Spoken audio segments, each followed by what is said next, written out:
Hello guys, alam nyo ba na pwede tayo ma-violation sa mga video na ating pinapanood, lalong-lalo na yung dumaan sa ating wall. Hindi natin alam na meron silang violation na labag sa community standard ni Meta. Guys, kung gusto nyo malaman, tapusin mo tong video na to, panoorin mo para ituro ko sa inyo kung paano natin naiwasan ang mga violation na yan guys. So, punta lang tayo ng Facebook. Sundan nyo guys ang aking mga sinasabi. Dito na tayo sa Facebook, click lang natin yung Facebook. Dito may tatlong guhit. Dito sa baba, ito settings, click lang natin yung settings. Scroll lang natin ng konti.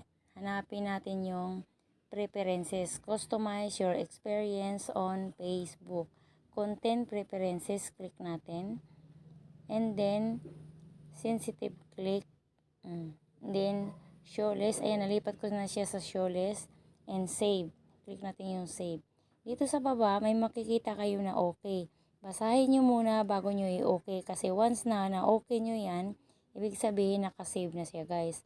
So yun lang guys. Kung mayroon kayong natutunan sa akin tutorial, please follow and share. Thank you for watching.